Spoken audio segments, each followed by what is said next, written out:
There's a selection of brand new and upcoming space games, many of them with demos now available during the current Steam Next Fest. These are going to be available for the next few days, and here I take a look at a few of them that stood out to me, the highlights of the current batch. Let's jump straight in. Beyond Frontiers places players in the role of an intrepid explorer in an open-world space exploration game venturing beyond the known boundaries of three mighty empires. The game offers a vast, 3D moddable universe with over 100 sectors to explore, hidden connections, and a dynamic trade system based on supply and demand. Now, players can pilot over 20 ships, 20 different spaceships of varying sizes, from all-rounders like the Starlight to heavy cargo ships like the Demeter, and massive battleships equipped with defensive turrets. A key feature of the game is station building, allowing players to construct and customize space stations within the universe. Additionally, the game is rich with Easter eggs and hidden things to explore, encouraging deep exploration and rewarding curious players with hidden content and some surprises as well. Now, players can align themselves with one of three main factions: the hyper-capitalistic Terrans, where wealth and income reign supreme, the liberal democratic Syrians, who value freedom above all, or even the meritocratic Orionics, an independent colony that thrives on knowledge and progress. Each faction offers unique experiences and narratives, influencing how players interact with the universe. The game features over 20 hours of fully voiced story content across several campaigns, including missions involving old friends and new foes. Stations offer dynamically generated missions such as mining, fighting and defending, mixed with rumours that can unlock events in systems. The demo version that you can access right now, and there's a link below, allows players to experience a whole variety of the overall game. Moving on, we come to Space Drilling Station. This is a very descriptive name, isn't it? It's a management and strategy game where players are tasked with developing a drilling station on a distant planet. Under the watchful eye of Urs, a conglomerate, and its ever-increasing quotas, players must optimize space and thoughtfully automate production to maximize the export of Draxon, a vital resource needed to save Earth from the brink of collapse due to climate change. The gameplay involves building and organizing a 10-story tower, managing a limited space to optimize output while addressing the needs of employees. Players hire skilled workers, assign them appropriate roles and work schedules to achieve the optimal efficiency. Now, attention must be paid to workers' health and well-being, as neglect can lead to decreased performance or resignations. By creating production lines with the help of employees, players can automate the station and meet daily objectives. Access to increasingly advanced materials and equipment allows players to outpace competitors and become the top-performing station. Space Drilling Station also encourages collaboration with competitors by sharing resources, adding a strategic layer to the overall gameplay. The game focuses on thoughtful space management, efficient automation and employee satisfaction to maximize productivity and in a challenging environment. Rogue Flight is a very different take on things. This one is, more action-packed. It's a breathtaking arcade space combat game inspired by the landmark style of 80s and 90s prestige anime. Now, players traverse the Sol system, taking control of an advanced light space freight fighter to face hordes of enemies with multiple endings, offering stylish, high-speed arcade action across 9 unique stages spanning the Sol system.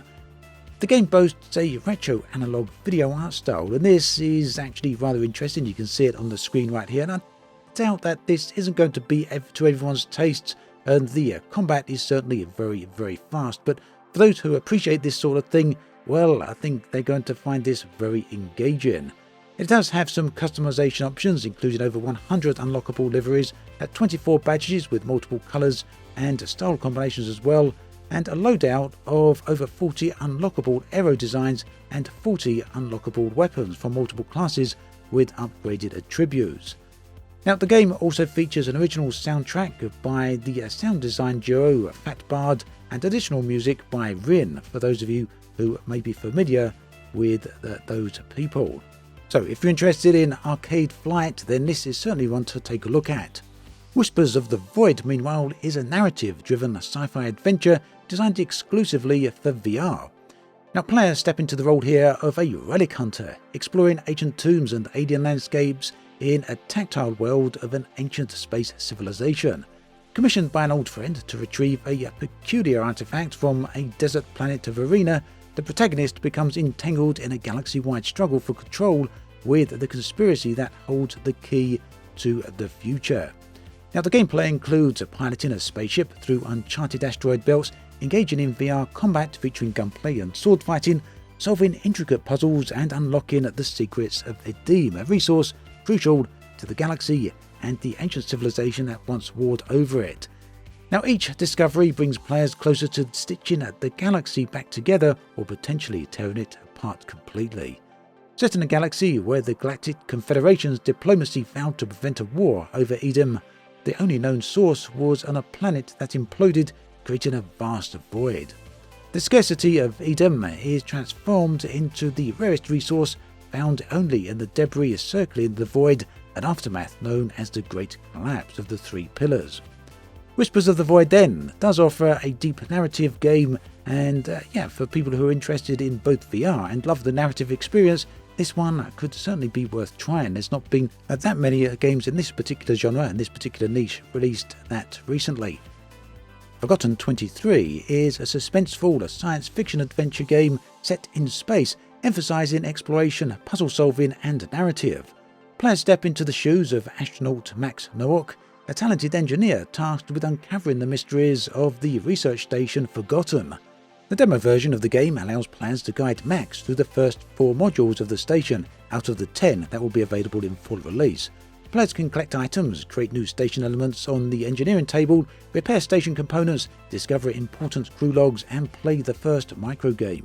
The demo introduces the beginning of the adventure in the first time loop, offering a glimpse into the station's eerie atmosphere and the challenges ahead. In the full game, players will experience the narrative that is filled, developers say, with tension, intrigue, and unexpected plot twists. The gameplay involves collecting resources, repairing and upgrading the station, managing systems and power networks, and solving mini-games scattered throughout the station to unlock new areas and uncover more secrets. The station itself is trapped in time loops that reset every 23 minutes, adding urgency to finish the missions and solve the mysteries before time resets again. And then we come to Skydust. This is a Metroidvania-style game set in a cyberpunk universe where players take on the role of a mercenary in a future where society has collapsed following global disaster. Now, whilst this one isn't set in space, it is a very interesting science fiction themed game and really did catch my attention, at least from the visual aesthetics. In this world then, the lines between morality and ethics have blurred, and the powerful individuals hire mercenaries to carry out various tasks, with data trafficking in the cyberverse being the most common assignment. Here, players embark on a transformative journey that impacts both their own life and the world around them. The game features challenging combat with enemies possessing a variety of moves and abilities, requiring strategic encounters where players must dodge, parry and strike at the right moment. The gameplay itself, the gameplay loop, involves progressing through the main campaign, collecting money, upgrading the character and participating in activities within the game hub. Skydust is divided into 2 universes, the real world and the virtual cyberverse, both collapsed after the global disaster. The character has different abilities and skill trees for each of these worlds, adding depth and complexity to the gameplay. So there we have it, a list of games, mostly space themed but a couple sci-fi themed, that you can check out in the current Steam and Next Fest. Many of these, although not all, should have demos available, and you can find the links available in the video description below. Do check them out. Thanks for watching this video all the way through. There is another one linked on the screen right here if you want to check that out. Thanks again, take care, and I'll catch you next time.